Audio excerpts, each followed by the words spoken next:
sostendrás.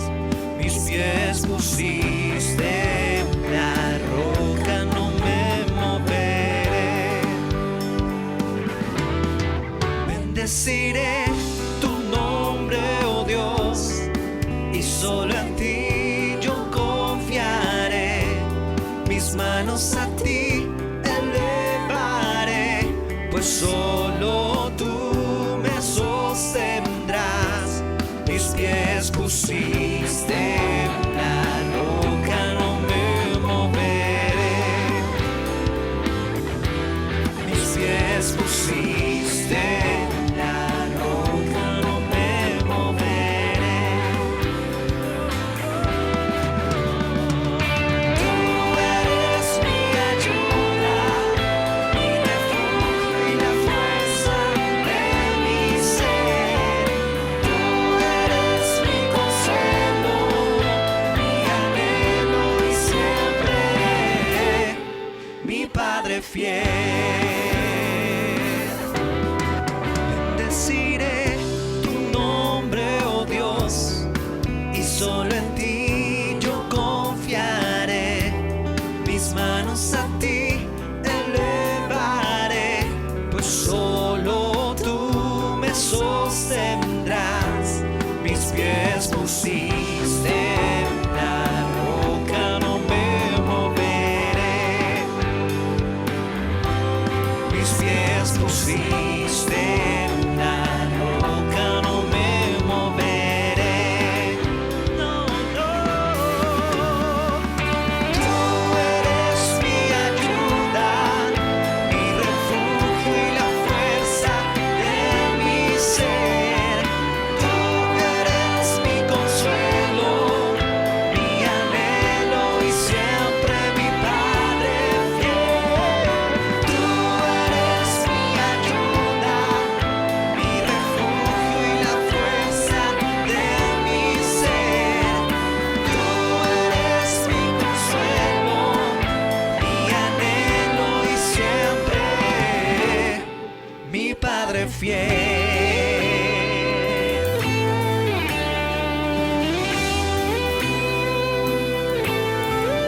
Padre fiel.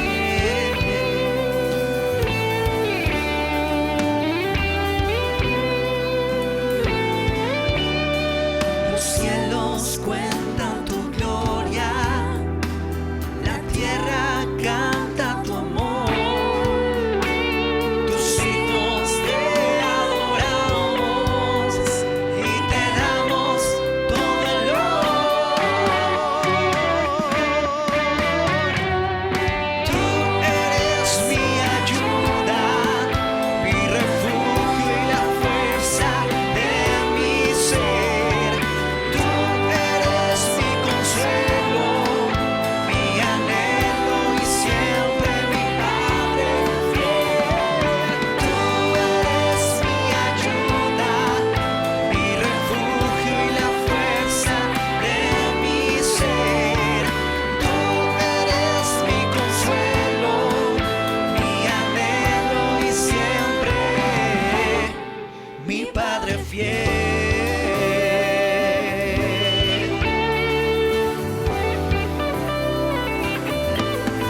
Mi Padre fiel. Mi Padre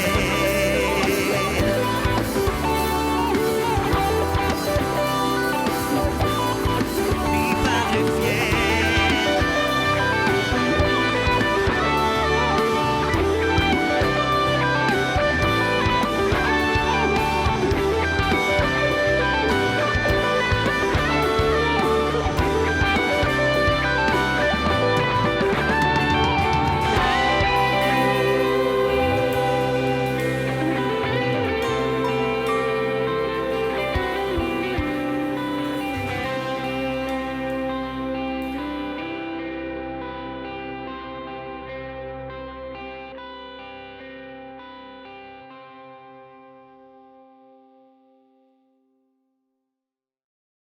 Gocémonos y alegrémonos porque este es el día que ha hecho el Señor. En el Salmo 48 dice el salmista: el hacer tu voluntad, Dios mío, me ha agradado, y tu ley está en medio de mi razón. Para el salmista era muy importante hacer la voluntad de Dios. En este tiempo que estamos viviendo, ha venido estas últimas épocas, tiempos muy complicados para que el pueblo de Dios caminemos en anhelar y desear la voluntad de Dios. Y es un fundamento muy importante en nuestras vidas, es una base sólida sobre nosotros, para nosotros crecer cada día más.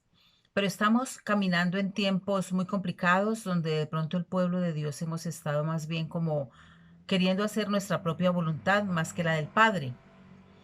Y de verdad que esto no nos lleva a adquirir grandes victorias, a adquirir grandes glorias en Dios. La voluntad de Dios en nuestra vida debe ser nuestra prioridad. Y quiero que hablemos de un personaje muy importante, un gran hombre de Dios, un gran varón que nos ha afectado a todos hasta hoy. Dios ha permitido que su nombre quede en la palabra de Dios para que nuestras vidas de verdad sean afectadas por lo que Dios habla a través de él. Y vamos a hablar de la vida de Pablo.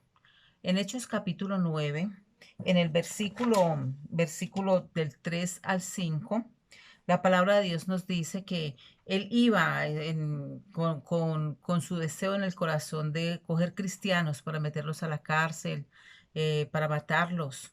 Ese era el deseo de su corazón. Pero yendo camino a Damasco, que era donde era su meta llegar, dice la palabra de Dios, mas yendo por el camino, aconteció que al llegar cerca de Damasco, repentinamente le rodeó un resplandor de luz del cielo, y cayendo en tierra oyó una voz que le decía, Saulo, Saulo, ¿por qué me persigues? Él dijo, ¿quién eres, Señor? Le dijo, yo soy Jesús, a quien tú persigues. Entonces, Pablo tuvo este entendimiento en ese momento que la presencia de Dios era algo grande y sublime. Y el deseo de su corazón fue decirle, ¿qué quieres que yo haga? Y desde ese mismo momento podemos ver la vida de Pablo transformada en otra vida, completamente diferente, donde le tocó ya someterse, caminando con los primeros apóstoles y discípulos, le tocó ya después someterse con ellos, y él obedeció esto y tuvo procesos muy duros en Dios. Pero lo tremendo es que desde el mismo comienzo que él se convierte, lo comienzan a perseguir para matarlo. Pero esto nunca hizo que Pablo anhelara no hacer la voluntad de Dios, al contrario, esto lo afirmó más en Dios. Fue amenazado de muerte, fue apedreado, fue azotado, en todas las formas, fue menospreciado, sufrió fuertemente, pero cada día él abrazó la voluntad de Dios. Y una de las cosas que me llama a mí mucho la atención de él es esa entrega tan total, esa gloria que se ve de Dios en su vida, ese impactar la presencia de Dios en la vida de Pablo, cómo impactó Dios. Primero la vida de Pablo, viene con él en procesos con su vida y a través de Pablo todavía está impactando nuestras vidas, impactando muchas vidas. Y vemos personas específicas que Dios llamó a través de él, que Dios ungió a través de él, y él nunca dejó de caminar en ello. Y algo muy impactante en la vida de Pablo es que él tiene una cantidad unas expresiones muy tremendas en su ser. Viviendo él en este caminar de hacer la voluntad de Dios, el anhelar, el abrazar esa voluntad de Dios cada día, ese era su deleite. Y dice en Filipenses 1:21, para mí el vivir es Cristo y el morir es ganancia. Fue tan impactante para él esto que él sabía que caminar aquí en la tierra era solamente oír al Padre y él caminar en su voluntad, oír al Padre y él caminar en su voluntad. Ese era todo el deleite de Pablo. Pablo no tuvo sus propios sueños, sus sueños los sujetó a los sueños de Dios. Cuando él quería hacer algo, venía primero la voluntad del Padre, y vemos una persona completamente entregada al Padre Celestial, ganando grandes batallas, peleando grandes batallas y teniendo grandes victorias en su vida. Cuando él dice esto, para mí el vivir es Cristo. Él tenía claridad que mientras estuviera aquí en la tierra, la vida de él era el mismo Jesús de Nazaret, era el mismo Jesús que lo había impactado. Esa era la vida para él, la vida que tenía valor para él. Pero lo tremendo es que él decía, y el morir es ganancia, porque puedo estar con mi Señor, puedo conocer a mi Señor. Y es tremendo porque siempre él tuvo esto muy claro, marcado en su vida. Fue muy fuerte para él, fue muy claro para su vida, pero lo tremendo es que en el caminar en este fundamento, el hacer esta voluntad de Dios, a él lo llevó a otros puntos más profundos, que es los que quisiera yo que nosotros meditáramos. Estamos en tiempos en que hace mucho rato el pueblo de Dios vivimos muy sueltos, muy dóciles, vivimos una vida cristiana de pronto muy tranquila, ¿no? Muy relajada, como cuando hablamos de las 10 vírgenes, 5 se quedaron dormidas y no echaron aceite a tiempo y vemos lo que pasó, ¿no? Conocemos la historia de las 10 vírgenes y vemos como 5 fueron siempre apercibidas y tuvieron sus vasijas llenas de aceite. Entonces, cuando nosotros vemos la vida de Pablo, vemos un personaje, alguien que se olvidó de sí mismo y amó la verdad del Padre, la verdad que Dios quería que amara y la obra de Jesús. Y esto lo llevó a él, que para él conocer la voluntad de Dios, él tenía que tener comunión. Para nosotros conocer la voluntad de Dios tenemos que tener comunión. Y de pronto si hablamos de comunión nos podemos quedar allí un momentico. La comunión de pronto es fácil porque fuimos impactados por la presencia de Dios cuando nos llamó a sus caminos. Entonces hablamos la palabra, leemos, oramos, buscamos de Dios, sí. De pronto estamos en algún ministerio y ejercemos ministerios en Dios.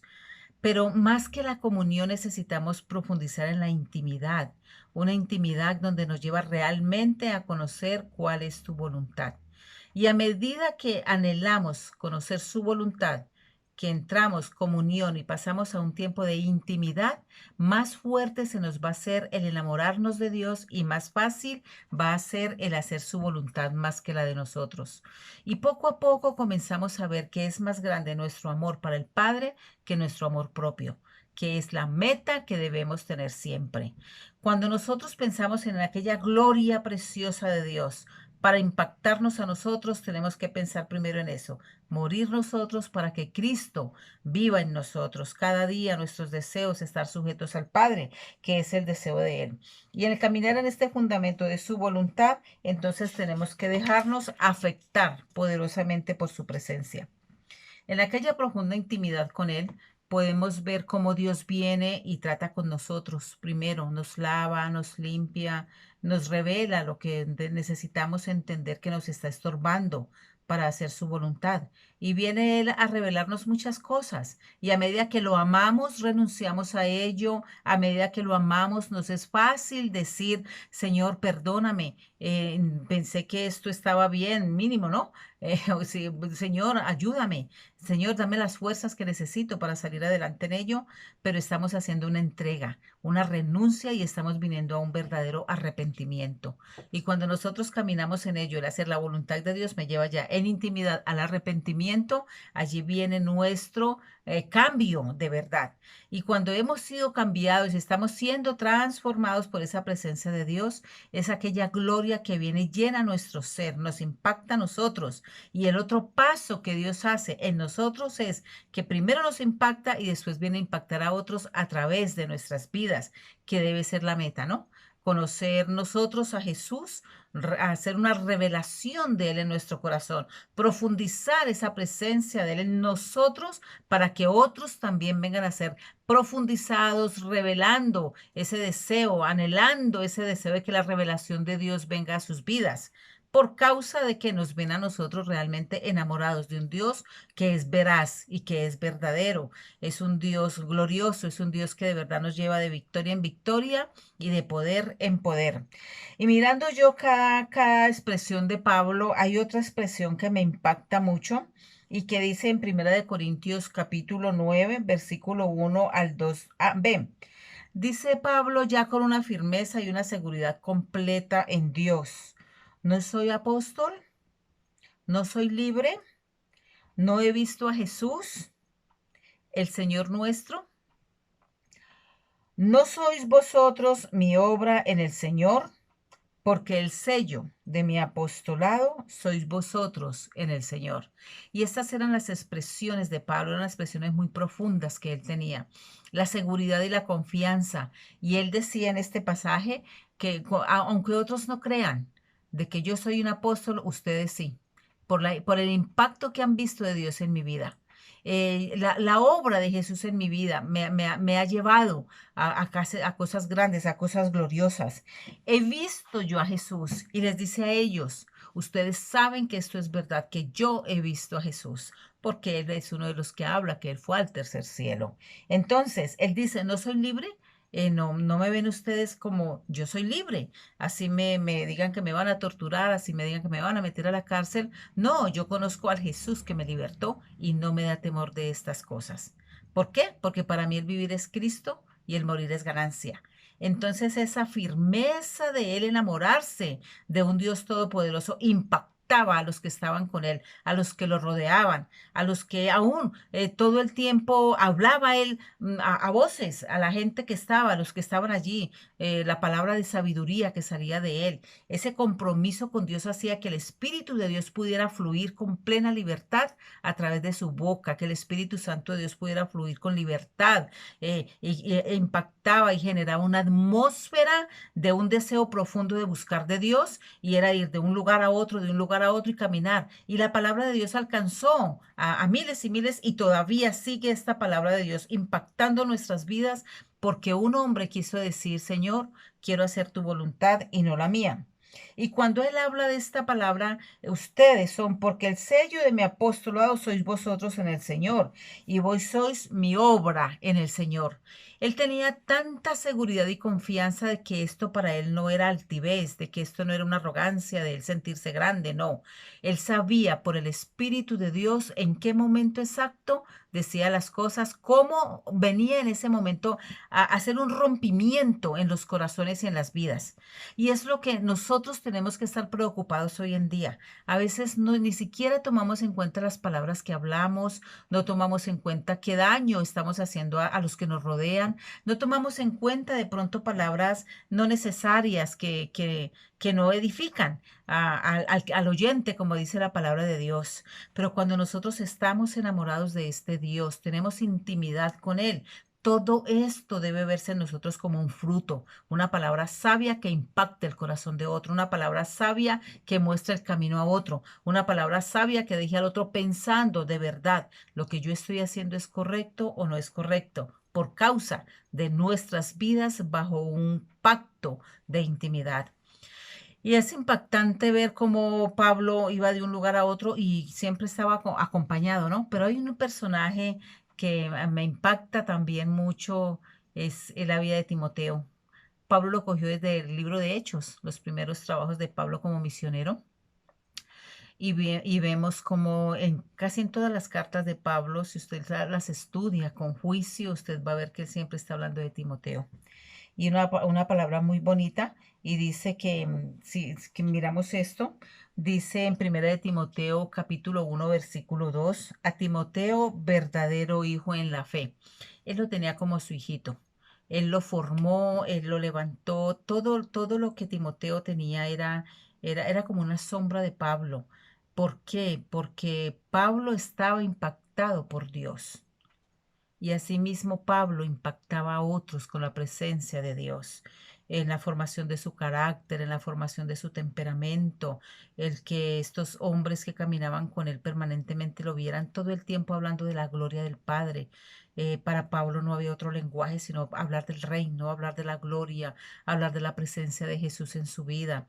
Y yo me imagino esto cómo impactó a este joven Timoteo que se fue con él en las misiones. En el libro de Hechos vemos cómo él sale de la casa de su mamá, de su abuelita, que eran cristianas, que lo levantaron a los caminos del Señor, y él se va como un misionero con Pablo. Y vemos como en cada avanzada en Efesios, en Filipenses, en casi todas las cartas, Pablo dice cómo lo dejaba allí trayendo instrucción a los hermanos, formando líderes por todo el camino, hasta que vemos el libro de Timoteo escrito como un reto. Y no solo a los jóvenes, porque pienso yo que cuando se habla a la madurez no se está hablando a una edad, a la madurez se está hablando a una responsabilidad. Y esto fue lo que vemos en Timoteo, un hombre maduro hablando a gente que fuera tocada por el Señor, no solamente limitándonos a los jóvenes. Es una palabra muy poderosa, jóvenes, pero pienso que toda persona que escogemos el ser maduros, no hay edad, el joven y el adulto, porque lamentablemente cuando se habla de lo contrario, la inmadurez, no hay edad, no hay edad. Hay gente adulta que no ha logrado crecer en la madurez y en la responsabilidad. Entonces vemos a un Timoteo tomando ya el barco él al frente de la situación. También podemos ver un Tito, que podríamos quedarnos aquí también, el libro de Tito, viéndolos con retos grandes, con un direccionamiento de Pablo, todo el tiempo bajo la obediencia y la sujeción de Pablo, e impactados por esa verdad de Pablo, también ellos haciendo la voluntad de Dios. Cuando Timoteo escogió ser un misionero y caminar al lado de Pablo, él sabía que le esperaba, pero él abrazó esa verdad y nunca la quiso soltar. Él fue a muchos lugares con Pablo y él pudo haberse devuelto a su casa, pero no, Timoteo escogió continuar allí, continuar, continuar. ¿Por qué? Porque simplemente fue impactado por alguien que vivía esa verdad de la que hablaba. Y son las cosas que nosotros como pueblo de Dios, está Dios esperando por nosotros, que la verdad que hablemos la vivamos. No que los que están cerca de nosotros, los Timoteos que tenemos cerca de nosotros, nos oigan hablando una palabra de verdad, pero cuando la vamos a vivir, no ven esa verdad en nosotros. Y estamos en unos tiempos en que nos tenemos que poner ya serios con esto porque estamos en tiempos muy complicados. En la venida de Cristo está la puerta, esto lo sabemos todos. Entonces es tiempo de que aquel impacto de Dios en nuestras vidas venga a nosotros y que meditemos de verdad en esta palabra. De verdad, es el momento de meditar. Señor, ¿yo amo tu voluntad o todavía sigo haciendo la mía? Me da temor oír qué es lo que tú quieres de mí porque es que no quiero hacerlo. Entonces, por eso no buscamos al Señor como se debe hacer. Y lamentablemente hoy en día hay mucho, pero muchas cosas que nos entretienen. Muchas. Hoy tenemos demasiado los jóvenes, nuestros juveniles. Hay muchas cosas que de verdad nos están robando el tiempo de anhelar esa presencia de Dios. Pero es tiempo de que vengamos a ese lugar de intimidad y le digamos a Dios, enséñame, Señor, a ser un par en el camino. Enséñame, Señor amado, a preguntar por las sendas antiguas. Enséñame. Enséñame, Jesús. Enamórame nuevamente de ti, Espíritu Santo. Y de verdad que yo creo que uno de los anhelos más grandes de Dios es que en este tiempo su pueblo afinemos nuestro oído para oírlo a Él, para anhelarlo y para desearlo. Y que nosotros también tengamos esta palabra viva en nosotros. Para mí, el vivir es Cristo y el morir es ganancia. Y que haya ese gozo en nuestros corazones impactados por el gozo de su presencia, de su gracia, de su favor, el anhelar, obedecer cada detalle, el desear, anhelar, mirarme a mí mismo, viendo si cada palabra que hablo, cada acción que tengo, cada movimiento que hago agrada al Padre, o me agrada a mí o agrada a los hombres, por causa de quién camino, por el Padre, por mí mismo o por los demás, por los hombres. Y de verdad que es mi llamado. En el tiempo orando a Dios por esta palabra es lo que Dios me traía. Es mi llamado, que es tiempo de que nos retemos a nosotros mismos en esto y que le digamos a Dios, enséñame a ser un padre en mi vida para buscar tu rostro. Vamos a orar. Padre, en el nombre de Jesús, oh Dios, nos levantamos delante de tu santa presencia. Señor, yo te doy gracias por cada oyente, Padre, y yo te pido en el nombre de tu santo Hijo Jesucristo, que pagó un precio tan alto por nosotros en la cruz del Calvario, que derramó su sangre hasta la última gota. Dice tu palabra, Señor, hasta que salió agua y sangre de tu cuerpo, amado Jesús. Que tu palabra y tu presencia sea un impacto tan grande para nosotros, que tú puedas contar otra historia de nosotros. Dile a Dios allí, Señor, anhelo con todo mi corazón que tú puedas contar otra historia de mi vida, que tú puedas ver tu presencia en mí. Señor, yo te doy gracias por este momento precioso de tu palabra y creo firmemente, Señor amado, que nuestros corazones cada día son impactados por ella. Te damos gloria a ti, damos honra a tu santo nombre por los siglos de los siglos. Amén.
nos envuelves en tus brazos de amor.